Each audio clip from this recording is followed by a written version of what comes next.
अस्सलाम वालेकुम स्टूडेंट्स। हमने प्रिपरेशन स्टार्ट की थी अल्केन की। जो हमारा प्रीवियस टॉपिक था उसके अंदर हमने हाइड्रोजनेशन को स्टडी किया था और उसके बाद हमने अल्काइल हैलाइड को स्टडी किया था। और आज हम देखेंगे कि अल्केन को हमने प्रिपेयर करना है फ्रॉम कार्बोक्सिलिक एसिड। तो कार्बोक्सिलिक एसिड के से रिलेटेड हमारा जो टॉपिक है D carboxylation of monocarboxylic acid. पहले आपने इस हेडिंग को गौर से देखना है कि इसमें क्या चीज़ आपको बताई जा रही है। देखें, हमने यहाँ पे वर्ड यूज़ किया है डी कार्बोक्सिलेशन। क्या आपने कार्बोक्सिल जो ग्रुप होगा उसको ब्रेक करना है, ठीक है ना। तो कार्बोक्सिलिक एसिड जो होगा आपका वो कौन सा होना चाहिए? कार्बोक्सिलिक एसिड, यहाँ पे वर्ड यूज़ किया हुआ है मोनो, ठीक है ना। तो कार्बोक्सिलिक एसिड ऐसा एसिडिक ग्रुप जिसमें जो एसिडिक नेचर है उसकी, उसमें मोनो का मतलब होता है वन। मतलब आपका जो कार्बोक्सिलिक एसिड होगा उसमें सिर्फ एक कार्बोक्सिल ग्रुप होना चाहिए, ठीक है ना। देखें, एक स्ट्रक्चर है, उस पूरे स्ट्रक्चर में कहीं पे भी एक कार्बोक्सिल ग्रुप आ जाएगा तो वो आपका मोनो कार्बोक्सिलिक एसिड होगा। फॉर एग्जांपल देखें, कार्बोक्सिल ग्रुप कौन सा होता है? कार्बोक्सिल ग्रुप जहाँ पे आपको COOH नज़र आ जाए, पीछे जो भी चीज़ अटैच है, ये जो COOH है इसको बोलते हैं कार्बोक्सिल ग्रुप। अगर पूरा स्ट्रक्चर जितना भी लेंथी है उसमें कहीं पे किसी भी जगह पे अगर एक ये वाला ग्रुप अगर आपको नज़र आ जाता है जिसको हमने नाम दिया है कार्बोक्सिल ग्रुप, तो आपका वो जो पूरा स्ट्रक्चर होगा वो कौन सा होगा? मोनो कार्बोक्सिलिक एसिड होगा, क्योंकि उसके अंदर सिर्फ एक ही कार्बोक्सिल ग्रुप जो है प्रेजेंस होगा। अगर फॉर एग्जांपल एक ही स्ट्रक्चर में इसी तरह के दो ग्रुप नज़र आ जाते हैं तो उसको हम डाई कार्बोक्सिलिक एसिड का नाम देंगे। अगर तीन आ जाते हैं तो ट्राई का नाम देंगे, एंड सो ऑन, ठीक है ना। अब हम तैयार करेंगे अल्केन को फ्रॉम मोनो कार्बोक्सिलिक एसिड। ये कंडीशन याद रखेंगे, जब अल्केन की प्रिपरेशन करनी है तो आपका कार्बोक्सिलिक एसिड मोनो होना चाहिए, मतलब उसके अंदर सिर्फ एक कार्बोक्सिल ग्रुप होना चाहिए, तब आप अल्केन को प्रिपेयर कर सकते हैं। इसको यूज़ करके हमारे टू मेथड्स हैं। एक है सोडा लाइम को हम सोडा लाइम के थ्रू हम जो अल्केन को तैयार करेंगे। दूसरा, इसी मोनो कार्बोक्सिलिक एसिड को यूज़ करते हुए आपने कॉल्ब्स मेथड अप्लाई करना है। कॉल्ब एक साइंटिस्ट का नाम था जिसने अल्केन को किसी और मेथड से जो है इंट्रोड्यूस करवाया था, इलेक्ट्रिसिटी पास की थी, तो उसने फिर उस मेथड का नाम अपने नाम से रखा था, तो इस वजह से उसको हम कॉल्ब्स मेथड के नाम से भी डिनोट करते हैं। अब जो है हम स्टार्ट करेंगे, हमारा फर्स्ट मेथड है सोडा लाइम। सबसे पहले देखना है कि सोडा लाइम ये होता क्या है, ये बनता कैसे है, और फिर हम इसको आगे किस तरह से हम यूज़ करेंगे। First of all soda lime है। सोडा लाइम क्या चीज़ है? सोडा लाइम हमारे पास वो सब्सटेंस होता है जब आप कैल्शियम ऑक्साइड क्या चीज़ होती है कि कैल्शियम कार्बोनेट को जब हम जो है उसको पाउडर फॉर्म में कन्वर्ट कर लेते हैं, जो उसका फार्मूला होता है, चूने का जो पाउडर होता है उसको बोलते हैं कैल्शियम ऑक्साइड। आपके पास ये कैल्शियम ऑक्साइड किसी भी बीकर में पड़ा हुआ है, आप इस कैल्शियम ऑक्साइड के अंदर ऐड कर देते हैं कास्टिक सोडा।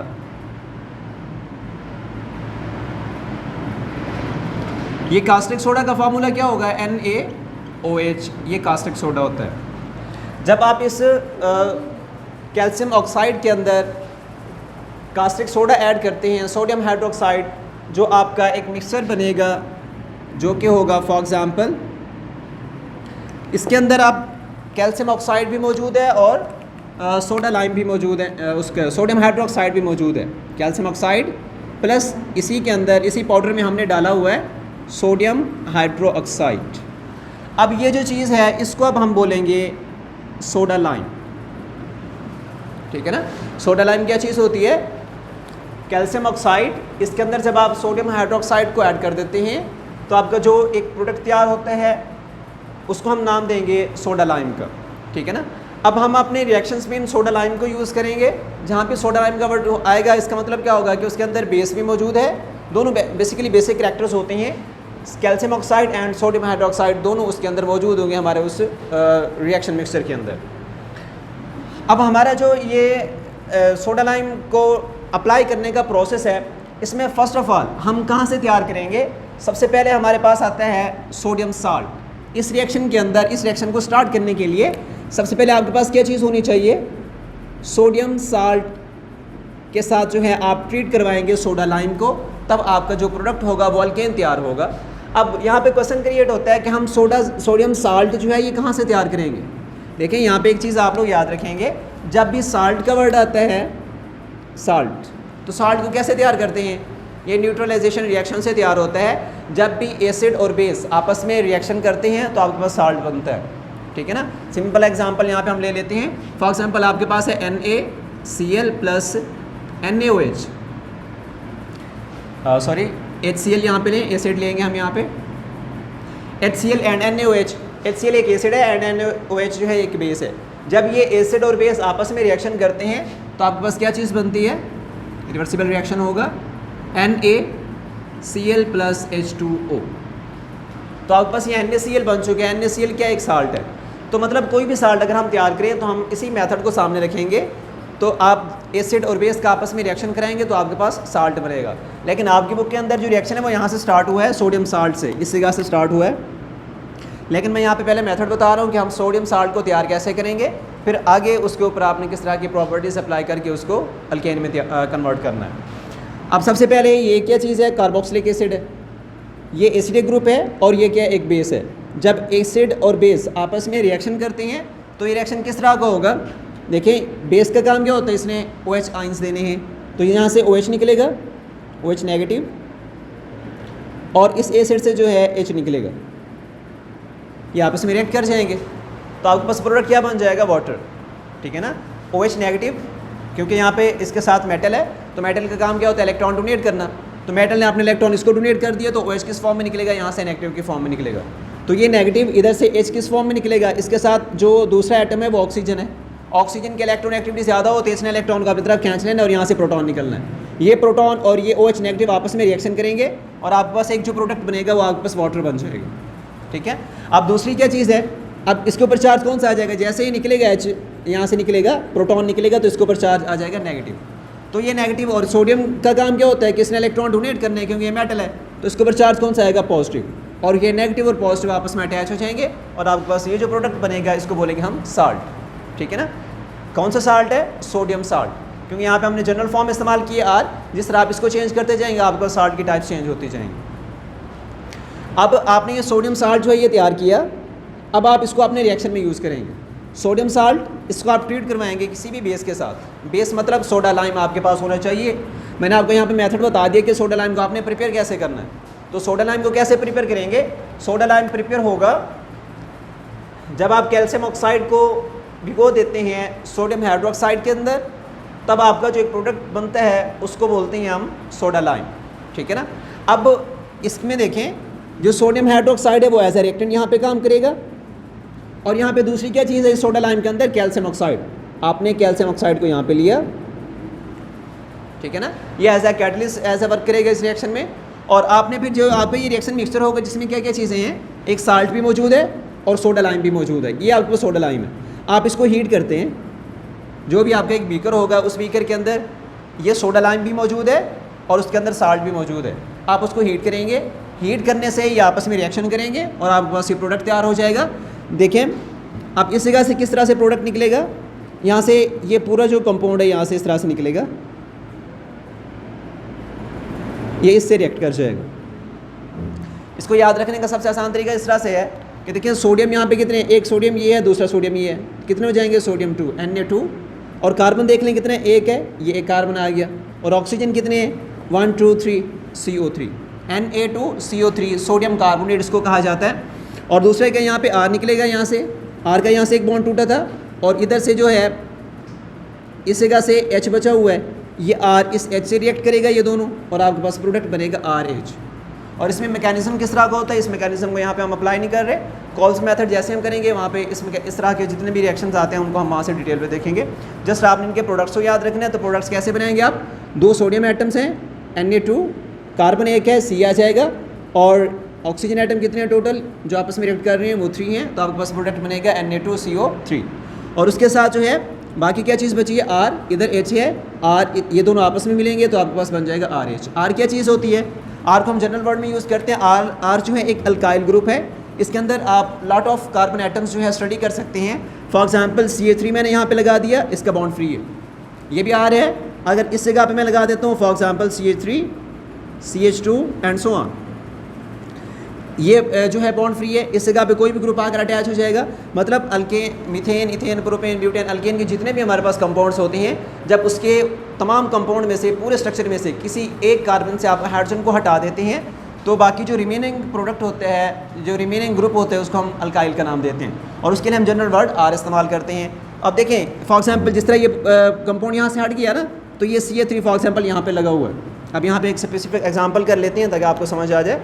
अब फॉर एग्जांपल इसी को मैं ले रहा हूँ, सिर्फ R को चेंज कर रहा हूँ। यहाँ पे इस R की जगह पे मैं लेता हूँ CH3, यहाँ पे आ गया CH3,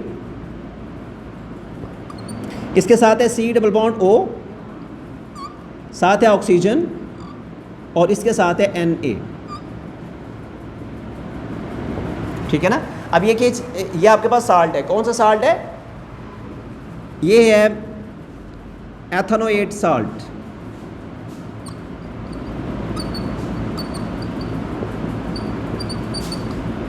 एथेनोएट क्यों वर्ड यूज़ किया है?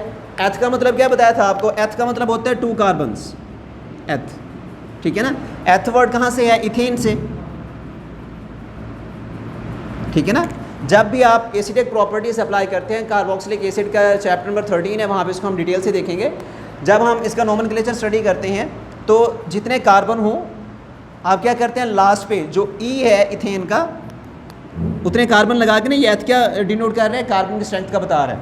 आपने क्या करना है, लास्ट पे जो ई दिया हुआ है, इस ई को हटा के आपने इसकी जगह पे क्या लगाएंगे? O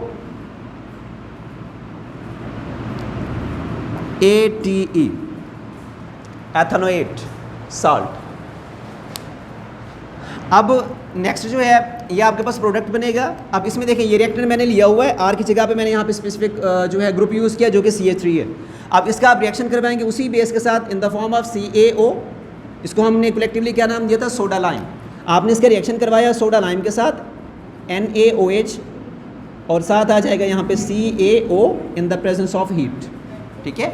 अब आपके पास जो प्रोडक्ट बनेगा सेम उसी तरह से ये पूरा ग्रुप जो है इस NaO के साथ रिएक्ट करेगा, और आपके पास एक तो प्रोडक्ट बन जाएगा यहाँ पे Na2CO3, सेम इस तरह जिस तरह मैंने यहाँ पे बताया था।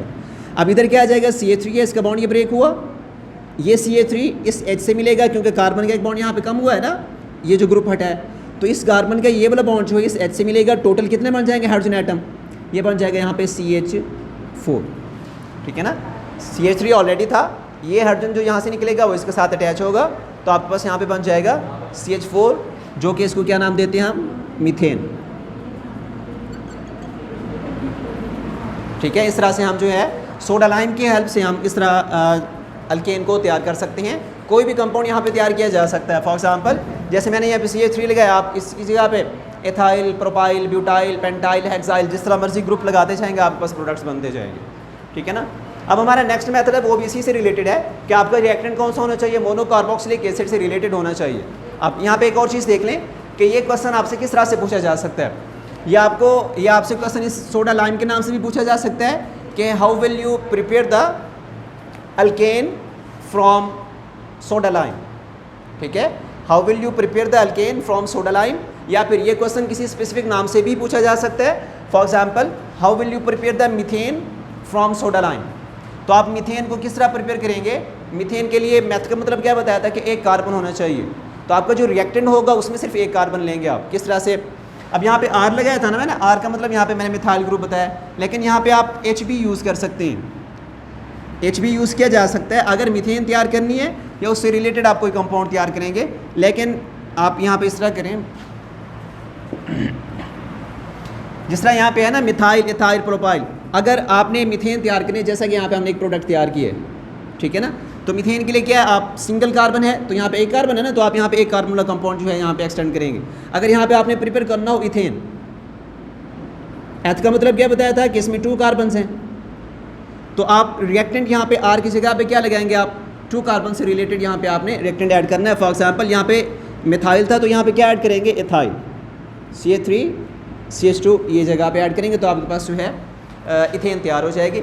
इस तरह स्पेसिफिक नाम से भी अगर क्वेश्चन आ जाए तो आपने देखना है कि आपसे किस तरह क्या चीज़ बनाने के लिए कहा गया है। अगर मीथेन का कहा गया है तो आपने रिएक्टेंट में R की जगह पे मिथाइल ग्रुप लगाना है। अगर इथेन का कहा गया है तो आपने इस आर की जगह पे एथाइल ग्रुप ऐड करना है। इस तरह से आप लॉट ऑफ जो है यहाँ से क्वेश्चंस भी जनरेट होते हैं और जिस तरह के हम प्रोडक्ट्स यहाँ से बनाना चाहें बना सकते हैं। और नेक्स्ट आ जाते हैं आपके पास कॉल्स इलेक्ट्रोलाइटिक मेथड। इसका मैंने बताया कि कॉल्ब के एक साइंटिस्ट का नाम है, उसने सोडियम साल्ट में से उसको पहले जो है उसका सोल्यूशन तैयार किया, सोल्यूशन तैयार करके उसमें से इलेक्ट्रिसिटी पास की।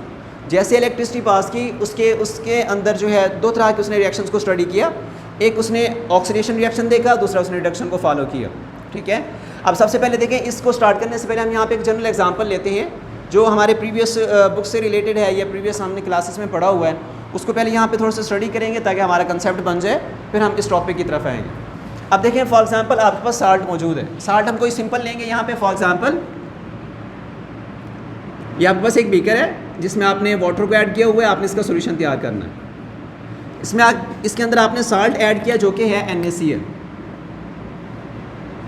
NaCl को आपने इस वाटर के अंदर ऐड कर दिया। ठीक है, हम सोल्यूशन तैयार कर रहे हैं फर्स्ट ऑफ ऑल। जैसे आप इसका सोल्यूशन तैयार करेंगे तो क्या बनेगा, जैसे ये साल्ट वाटर के अंदर जाएगा ये टूटेगा, अपने आइंस में डिवाइड हो जाएगा, ये बन जाएगा Na positive and Cl negative. अब इस वाटर के अंदर इस साल्ट के क्या चीज़ मौजूद है, ये आइंस इसके अंदर मौजूद होंगे जो कि आपको मिलेंगे पॉजिटिव और नेगेटिव की फॉर्म में। सोडियम Na पॉजिटिव है और यहाँ पे Cl नेगेटिव जो कि आइंस की फॉर्म में सॉल्यूशन के अंदर मौजूद होंगे। ठीक है, अब ये जो आपने जब साल्ट को इस वाटर के अंदर ऐड कर लिया तो जो सॉल्यूशन बनेगा हम इसको नाम देंगे इलेक्ट्रोलाइट का। ये अब आपके पास एक इलेक्ट्रोलाइट बन चुका है जिसमें से इलेक्ट्रिसिटी पास हो सकती है। ठीक है, एक चीज़ आपके माइंड में होनी चाहिए कि जो वाटर होता है अगर प्योर वाटर हो वो उसको हम इलेक्ट्रोलाइट का नाम नहीं देते, उसको बेसिकली कहा जाता है कि वो इंसुलेटर होते हैं, उसमें से करंट पास नहीं होता। अगर करंट पास हो भी जाए तो बहुत कम करंट पास होता है, लेकिन उसके लिए वाटर में से करंट के पास होने के लिए ज़रूरी होता है कि उसमें आइंस मौजूद हों या फ्री इलेक्ट्रॉन्स मौजूद हों। तो इसमें जब हम साल्ट ऐड करते हैं तो इसके आइंस बन जाते हैं, तो इस वजह से इसमें से करंट पास हो जाता है।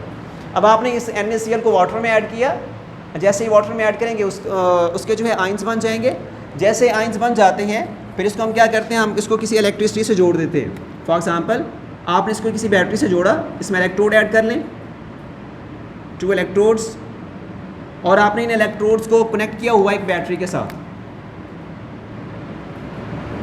जस्ट एग्जांपल है, इसको आप गौर से देखेंगे, यही मेथड हम यहाँ पे अप्लाई करेंगे। जैसे आप इसको किसी बैटरी से जोड़ते हैं, फॉर एग्जांपल बैटरी का ये जो टर्मिनल है ये पॉजिटिव है और ये वाला टर्मिनल जो है नेगेटिव है, और नेगेटिव टर्मिनल जो इलेक्ट्रोड होगा उसके ऊपर चार्ज कौन सा आएगा, नेगेटिव, और पॉजिटिव टर्मिनल वाला जो इलेक्ट्रोड होता है उसके ऊपर चार्ज क्या आ जाएगा, पॉजिटिव। अब जैसे हम करंट पास करते हैं तो आपके जो यहाँ पे आपने सॉल्यूशन तैयार किया था इसके अंदर आइंस मौजूद हैं जो कि पॉजिटिव और नेगेटिव हैं। अब इस जो नेगेटिव आपका इलेक्ट्रोड है इसका नाम क्या होगा, कैथोड, और ये जो पॉजिटिव इलेक्ट्रोड है इसका नाम क्या होगा, एनोड।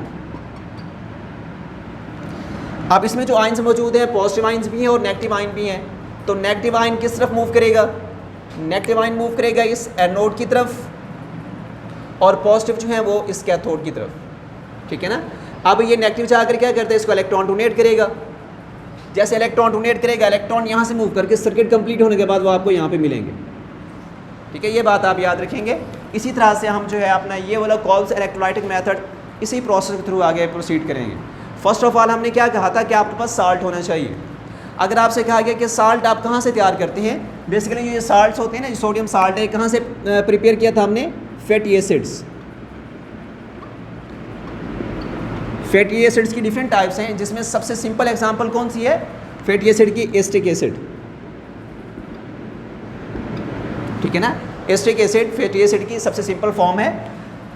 अब क्या करते हैं, हम एस्टिक एसिड को यूज़ करेंगे, जिस तरह यहाँ पे मैंने रिएक्शन बताया था इस जगह पे कि एस्टिक एसिड ये जो क्या है बेसिकली फैटी एसिड है, इसको आपने बेस के साथ ट्रीट करवाया और आपने साल्ट तैयार कर लिया। तो आप यहाँ पे फॉर एग्जांपल साल्ट आपके पास मौजूद है, अगर प्रिपेयर करेंगे तो आप उसको इसी मेथड के थ्रू जो है प्रिपेयर करेंगे। आपने एस्टिक एसिड को रिएक्ट करवाना है साल्ट के बेस के साथ, तो आपके पास साल्ट जो है तैयार हो जाएगा। अब आपके पास साल्ट यहाँ पे मौजूद है, फॉर एग्जांपल हम इसका रिएक्शन करते हैं। अब आपके पास साल्ट इसके अंदर प्रेजेंस है। साल्ट के लिए हम फॉर एग्जांपल हम जनरल वर्ड यूज़ करते हैं R, C double bond O negative and Na positive. ये आपके पास सोडियम साल्ट है। आप इसको क्या करते हैं, इसको ट्रीट करवाते हैं, इसको ऐड करते हैं वाटर के अंदर।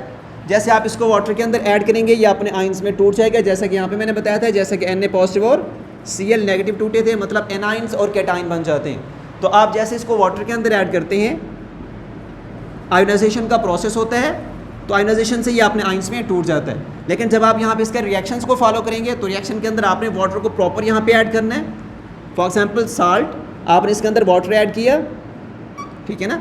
जैसे ही वाटर ऐड करते हैं, और इसके अंदर दूसरी क्या चीज़ होती है, हमारे पास दूसरी जो चीज़ है, इसमें आप बेस ऐड करेंगे, इसका रिएक्शन करवाएंगे।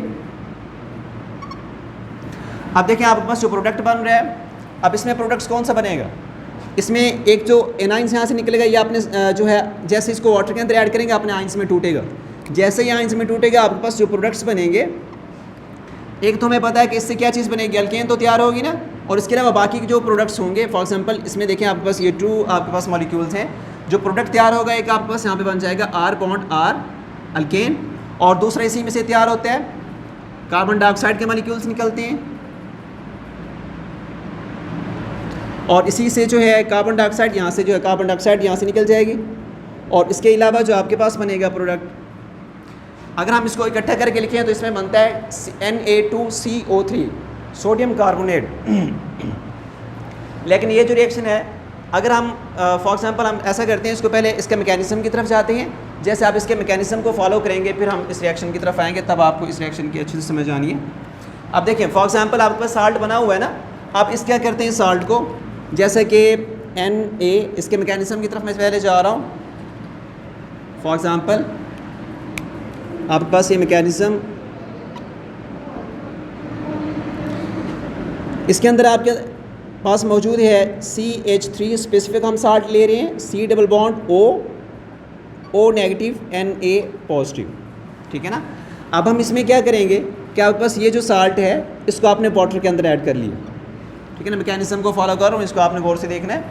जैसे आप इसको वाटर के अंदर ऐड करेंगे तो ये क्या करेगा, अपने आइंस में सेम उसी तरह से अपने आइंस में टूटेगा, ये बन जाएगा CH3 C double bond O और साथ ही O नेगेटिव, और इसके साथ ये रिलीज़ हो जाता है Na पॉजिटिव, ठीक है ना। ये एनाइन बनेगा और ये केटाइन, जैसे आपने वाटर के अंदर डाला। अब देखें ये वाटर के अंदर हमने डाला, इसके ये आइंस बन चुके हैं, एक पॉजिटिव और एक नेगेटिव। आप इसके अंदर इलेक्ट्रोड ऐड करेंगे, जो भी सोल्यूशन होगा आपका उसके अंदर इलेक्ट्रोड जैसे ही ऐड करेंगे उसको करंट देंगे, तो ये जो आइंस होंगे एनाइंस और केटाइन, ये अपने अपने इलेक्ट्रोड की तरफ मूव करेंगे। नेगेटिव जो एनाइन है, नेगेटिव जिसके ऊपर चार्ज है, जिसको हम एनाइन बोल रहे हैं, वो किस इलेक्ट्रोड की तरफ जाएगा, पॉजिटिव की तरफ, जिसको हमने क्या नाम दिया था, एनोड का। सबसे पहले हम रिएक्शन देखेंगे इस एनाइन का कि एनोड के पे जाके ये किस तरह का रिएक्शन जो है प्रोसीड करता है। फॉर एग्जांपल यहाँ पे है सबसे पहले एनोड पे, एनोड पे जो रिएक्शन होता है इसको हम बोलते हैं, ये रिएक्शन होता है ऑक्सीडेशन का। अगर हम इलेक्ट्रॉन के हिसाब से देखें तो ऑक्सीडेशन किसको बोला जाता है, removal of electron is called oxidation. जब भी कोई कंपाउंड इलेक्ट्रॉन को लूज करेगा तो प्रोसेस होगा ऑक्सीडेशन का। अब हम उसी एनोड के ऊपर देख रहे हैं कि ये जो इलेक्ट्रॉन्स हैं, ये इलेक्ट्रॉन जाते हैं इस एनोड की तरफ और ये इसको इलेक्ट्रॉन डोनेट करेंगे। सेम इसी तरह से ये आपके पास एक एनाइन है और ये एनाइन कहाँ आएगा, यहाँ पे इसको हम रिएक्शन के अंदर देखेंगे एनोड के ऊपर। इसको आपने एज ए रिएक्टेंट यहाँ पे लिया, एनाइन को CH3 C double bond O and O negative, ये एनाइन आपने एनोड के ऊपर, ये जैसे ही जाएगा ये उस इलेक्ट्रोड को, एनोड को अपना जो इलेक्ट्रॉन होगा वो उसको डोनेट करेगा। फॉर एग्जांपल अब ये जैसे यहाँ पे पहुँचा, इसने क्या किया, ये वैसे का वैसा रहेगा CH3 C double bond O and O। यहाँ पे नेगेटिव था ना, इस नेगेटिव का मतलब क्या होता है कि इसके पास 2 इलेक्ट्रॉन्स हैं, ये 2 इलेक्ट्रॉन इसके पास होते हैं। नेक्स्ट नेगेटिव का मतलब ये होता है। अब जैसे ही इस पे जाएगा, इसने क्या करना है, मैंने बताया था कि एनोड का मतलब क्या, ऑक्सीडेशन। ये जैसे ही इस एनोड पे जाएगा, उस इलेक्ट्रोड पे पहुंचेगा, ये उसको इलेक्ट्रॉन डोनेट करेगा। अब मतलब क्या, 2 इलेक्ट्रॉन्स हैं तो इसमें से एक इलेक्ट्रॉन यहाँ से मूव कर जाएगा, एक इलेक्ट्रॉन निकलेगा। अब इसमें रिएक्टेंट कितने हैं, अब रिएक्टेंट यहाँ पे साल्ट जो है आपने यहाँ पे जो स्टार्ट पे लिया था ये 2 हैं, तो आपके पास ये 2 एनाइंस बनेंगे और 2 आपके पास ये सोडियम आइंस बनेंगे। और अगर यहाँ पे हम 2 लेते हैं, जैसे कि आपके पास 2 ये जो है एनाइंस हैं और आपके पास जो इलेक्ट्रॉन्स निकलेंगे वो भी 2 ही निकलेंगे। अब जब एक कितना इलेक्ट्रॉन लूज़ कर रहे हैं, एक जो आपका एनाइन था वो 1 इलेक्ट्रॉन लूज़ कर रहे हैं। जब 2 होंगे तो कितने इलेक्ट्रॉन लूज़ करेंगे, 2। और जैसे यहाँ से 1 इलेक्ट्रॉन निकलेगा, यहाँ पे क्या बच जाएगा, सिर्फ 1 इलेक्ट्रॉन बचेगा। जब एक डॉट के फॉर्म में हम किसी इलेक्ट्रॉन को शो करते हैं तो हमारे पास उसका नाम क्या होता है, उसको हम रेडिकल का नाम देते हैं। 2 इलेक्ट्रॉन्स हैं इस नेगेटिव के अंदर, एक निकल गया, एक यहाँ पे बचा हुआ है। अब ये क्या चीज़ है, ये आपके पास एक रेडिकल है। अब ये जो रेडिकल है अगले स्टेप के अंदर, अब ये इलेक्ट्रॉन निकल चुके हैं ना, देखें ये जिसका ये बताया था कैथोड पे यहाँ से इलेक्ट्रॉन निकलेंगे, ये इलेक्ट्रॉन क्या करते हैं, सर्किट कंप्लीट होने के बाद आपको कहाँ पे मिलेंगे, कैथोड पे। जब हम इस कैथोड को स्टडी करेंगे तो हम इन इलेक्ट्रॉन्स को वहाँ पे जो है देखेंगे। अब ये जो एक रेडिकल बन चुका है इसको आप नेक्स्ट स्टेप मिलेंगे, 2 यहाँ पे रेडिकल्स बनेंगे और 2 इलेक्ट्रॉन्स निकलेंगे। ये आपके पास आ गया CH3, C double bond O and O जो है इसके ऊपर रेडिकल है, ठीक है ना। अब ये किस तरह से आपके पास प्रोडक्ट यहाँ से बनेगा, ये रेडिकल क्योंकि एक हाईली रिएक्टिव होता है और ये जैसे आपने रिएक्शन में जाएगा। अब देखें मैंने आपको बताया था कि जहाँ भी आपको एक बॉन्ड नजर आता है, उसे एक बॉन्ड का मतलब क्या होता है कि उसमें 2 इलेक्ट्रॉन्स होते हैं, ठीक है ना। अब इसमें जो कार्बन है, कार्बन क्या करेगा, यहाँ पे इसके जो 2 इलेक्ट्रॉन्स मौजूद हैं इस बॉन्ड के अंदर, CH3 के साथ जो बॉन्ड बना हुआ है, इस बॉन्ड के अंदर इस कार्बन के 2 इलेक्ट्रॉन्स हैं और इस ऑक्सीजन का जो है यहाँ पे 1 इलेक्ट्रॉन है। ऑक्सीजन ने कितने बॉन्ड्स बनाने होते हैं, 2 बॉन्ड्स बनाने होते हैं ना। तो ये जो एक रेडिकल है, ये रेडिकल अपना इलेक्ट्रॉन डोनेट करेगा। इधर से कार्बन के ये 2 इलेक्ट्रॉन थे जो अगले कार्बन के साथ बॉन्ड बना हुआ था, इधर से कार्बन ने अपना 1 इलेक्ट्रॉन लेके इसके साथ शेयरिंग कर लेनी है, ठीक है ना। अब बॉन्ड कहाँ से ब्रेक होगा, अब बॉन्ड ब्रेक होगा इन इधर से, दरमियान से बॉन्ड ब्रेक हो जाएगा। इस कार्बन ने अपना इलेक्ट्रॉन लेके साथ वाले ऑक्सीजन के साथ जो है शेयरिंग कर ली। अब आपके पास यहाँ पे अगर इसको देखें, इसी को, आपके पास प्रोडक्ट क्या बनता है, यहाँ से ये कार्बन डबल बॉन्डेड ऑक्सीजन इस साइड पे और दूसरा एक सिंगल बॉन्ड था, दोनों ने अपना अपना इलेक्ट्रॉन लिया, इसने अपना इलेक्ट्रॉन दिया, इसने अपना इलेक्ट्रॉन दिया, दोनों इलेक्ट्रॉन को शेयर करके क्या कर लिया, दरमियान में जो है एक डबल बॉन्ड बना लिया। जब हमारे पास कंपाउंड इस फॉर्म में हो तो हम इसको क्या नाम देते हैं, कार्बन डाइऑक्साइड का। तो मतलब क्या हुआ, यहाँ से जब कार्बन एक इलेक्ट्रॉन लेके अपना जो इलेक्ट्रॉन था उसने शेयर कर लिया ऑक्सीजन के साथ, तो आपके पास यहाँ पे जो एक प्रोडक्ट आपको नजर आएगा वो कौन सा होगा, कार्बन डाइऑक्साइड का एक मॉलिक्यूल यहाँ पे बन जाएगा। अगर रिएक्टेंट 2 है तो कार्बन डाइऑक्साइड के कितने मॉलिक्यूल्स निकलेंगे, यहाँ से 2 मॉलिक्यूल्स निकलेंगे, कार्बन डाइऑक्साइड के 2 मॉलिक्यूल्स यहाँ से निकल गए। अब और क्या चीज़ बचेगी हमारे रिएक्टेंट से, रिएक्टेंट में यहाँ पे एक मिथाइल ग्रुप था। अब मिथाइल ग्रुप के पास इसने जो बॉन्ड बनाया हुआ था अगले कार्बन के साथ, कार्बोनाइल कार्बन इसको बोलते हैं, इसके साथ इसने बॉन्ड बनाया हुआ था, ये बॉन्ड यहाँ से टूट चुका है। अब इसका जो ये इलेक्ट्रॉन था जो इन दोनों के दरमियान में थे, ये वाला इलेक्ट्रॉन कहाँ जाएगा, इस कार्बन के ऊपर आ जाएगा in the form of radical, ठीक है ना। अब ये आपके पास क्या है, एक रेडिकल के फॉर्म में इसने अपना इलेक्ट्रॉन ले लिया और इस कार्बन के ऊपर क्या चीज़ आ जाएगी, CH3 मिथाइल ग्रुप जो था इसके ऊपर एक रेडिकल आ चुके हैं। यहाँ पे रिएक्टेंट 2 है तो आपके पास मिथाइल ग्रुप कितने बनेंगे, 2 बनेंगे, ठीक है। अब ये जो मिथाइल ग्रुप यहाँ पे बन चुका है, ये तो एक स्टेबल मॉलिक्यूल है, ये आपके जो ही जैसे ही रिएक्शन होगा बीकर से बाहर निकल जाएगा और आपके रिएक्शन मिक्सर के अंदर क्या चीज़ मौजूद है, ये मिथाइल ग्रुप मौजूद है जिसका रिएक्शन कहाँ पे हो रहा है, एनोड के ऊपर हो रहा है, ठीक है ना। अब मिथाइल ग्रुप कितने हैं, 2 हैं, तो ये दोनों मिथाइल ग्रुप आपस में रिएक्शन करेंगे।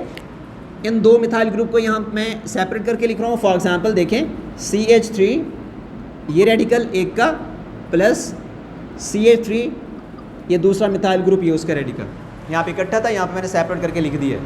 अब ये दोनों कार्बन जो हैं दोनों के पास ये रेडिकल मौजूद है।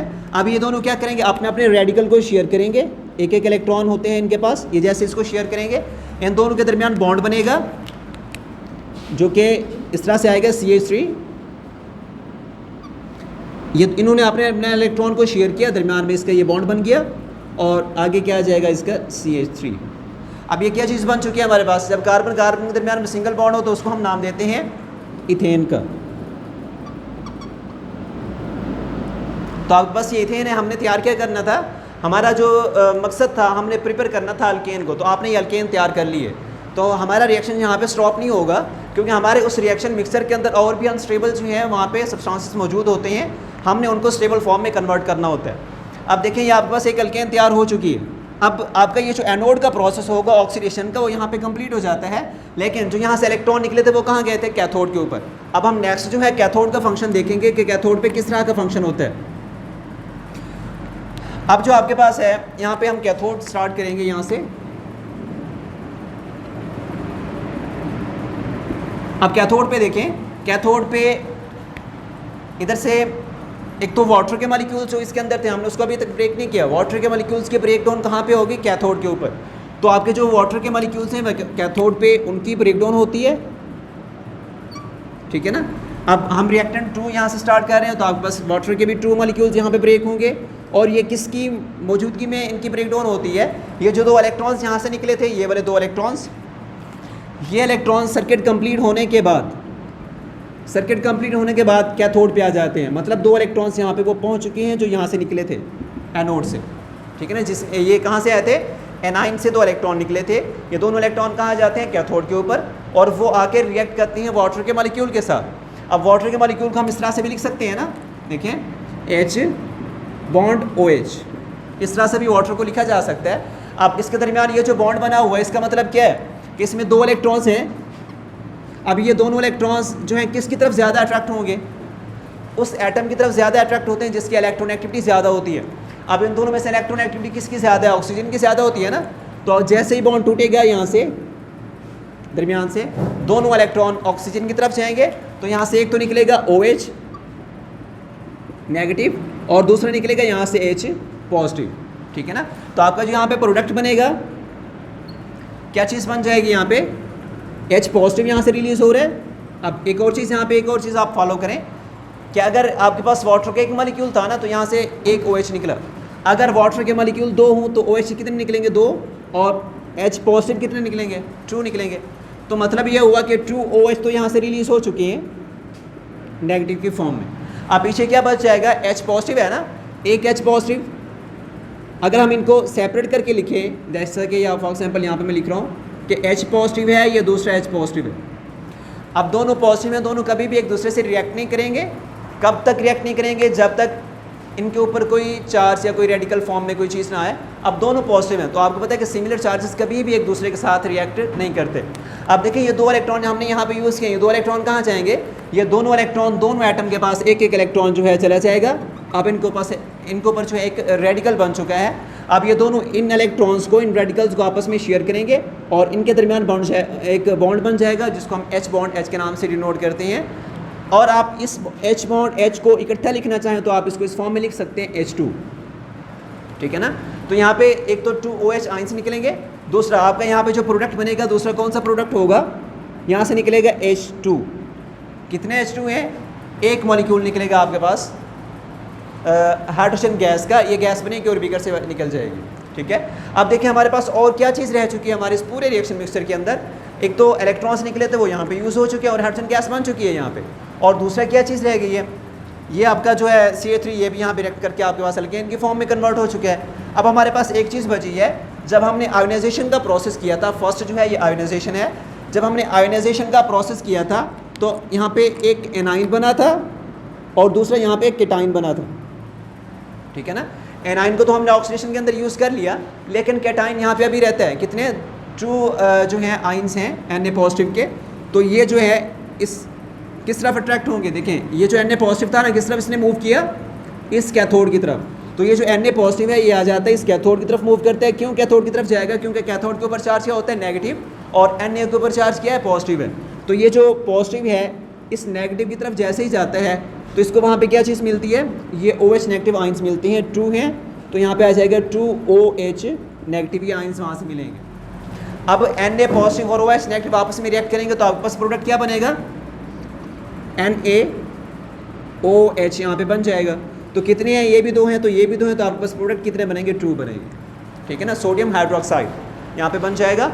और अब देखें आपका रिएक्टेंट्स क्या है? रिएक्टेंट्स आपके पास ये चीज़ है और उसके अंदर वाटर को आपने उसके साथ रिएक्ट करवाया, और आपके पास प्रोडक्ट्स क्या बन रहे हैं? प्रोडक्ट्स आपके पास एक जो स्टेबल प्रोडक्ट्स हैं वो आपने एज ए रिएक्शन की फॉर्म में लिखने हैं। रिएक्टेंट में salt and H2O, salt plus H2O ये आपके रिएक्टेंट्स होंगे। और प्रोडक्ट्स कौन से बनेंगे? देखें जो स्टेबल चीज़ें हैं वो प्रोडक्ट है। एक कार्बन डाइऑक्साइड के 2 मॉलिक्यूल निकलेंगे, एक ये आपके पास प्रोडक्ट है, दूसरा आपके पास ये चीज़ प्रोडक्ट है CH3, और तीसरी चीज़ क्या बनेगी यहाँ से? तीसरी जो चीज़ है वो आपके पास ये चीज़ H2 गैस एंड NaOH, ये आपके पास प्रोडक्ट्स बनेंगे जो इसके रिएक्शन से बनते हैं, साल्ट एंड वाटर, ठीक है ना। इस तरह से आपका कॉल्स मेथड यहाँ पे कंप्लीट होता है। अब देखिए इस तरह से एक और चेंज है, कहीं पे आपको किसी बुक के अंदर ये इस सोडियम की जगह पे आपको पोटाशियम लिखा हुआ नजर आएगा, K पॉजिटिव। तो ये सोडियम और पोटाशियम ये दोनों अल्कली मेटल्स हैं, आप सोडियम को यूज़ कर लें या पोटाशियम को यूज़ कर लें, इसमें कोई डिफरेंस नहीं है। जैसा कि मैंने सोडियम को यूज़ किया, अगर आप पोटाशियम यूज़ करेंगे तो आप सोडियम की जगह पे जस्ट पोटाशियम लिखते जाएंगे K पॉजिटिव, आपके प्रोडक्ट्स जितने में सारे के सारे सेम बनेंगे, ठीक है। और इसके अलावा ये जो क्वेश्चन है इसके अंदर लास्ट में लिमिटेशंस हैं, लिमिटेशंस मैं ऐसे बता देता हूँ, ये आप लोग लिख लेंगे आपकी बुक में इसी टॉपिक के अंदर ऊपर नीचे करके लिखी हुई है। एक तो इसकी लिमिटेशन ये है कि इसकी लिमिटेड सिंथेटिक एप्लीकेशंस हैं, हम इसको बहुत ज़्यादा इस्तेमाल नहीं कर सकते, ठीक है ना। अगर आपका जो ये साल्ट है यहाँ पे कार्बन की कॉन्सेंट्रेशन बहुत ज़्यादा बढ़ा देंगे तो आपका रिएक्शन स्लो हो जाएगा या स्टॉप हो जाएगा, ठीक है ना। इस वजह से क्या है, इसकी लिमिटेड सिंथेटिक एप्लीकेशन है। दूसरा ये है कि इसमें से जो है CH4 आप जो है इस प्रोडक्ट के थ्रू नहीं बना सकते, CH4 can not be prepared, हम इसके थ्रू मीथेन गैस तैयार नहीं कर सकते इस मेथड के थ्रू। मीथेन गैस क्या होती है कि उसमें यह है कि एक कार्बन है CH4 की फॉर्म में, ठीक है, लेकिन हमारे पास इस रिएक्शन में 2 मॉलिक्यूल्स इन्वॉल्व होते हैं, हर एक मॉलिक्यूल से एक कार्बन निकलेगा।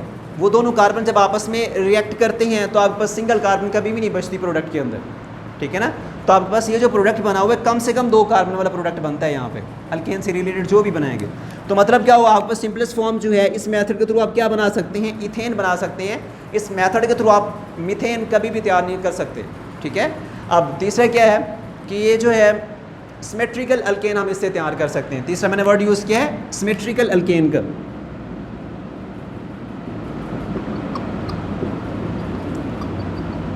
हम इस प्रोसेस के थ्रू सिमेट्रिकल अल्केन तैयार कर सकते हैं, अनसिमेट्रिकल अल्केन तैयार नहीं कर सकते।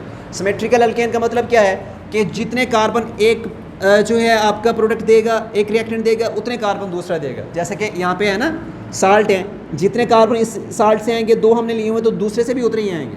मतलब जब इधर से हमने रेडिकल यूज़ किए थे ना, एक कार्बन इधर से आया, एक इधर से आया, जब दोनों की जो पॉसिबिलिटीज़ हों सेम हो, दोनों की तरफ से number of carbon atoms same हो, तो उसके लिए हम वर्ड यूज़ करते हैं सिमेट्रिकल का।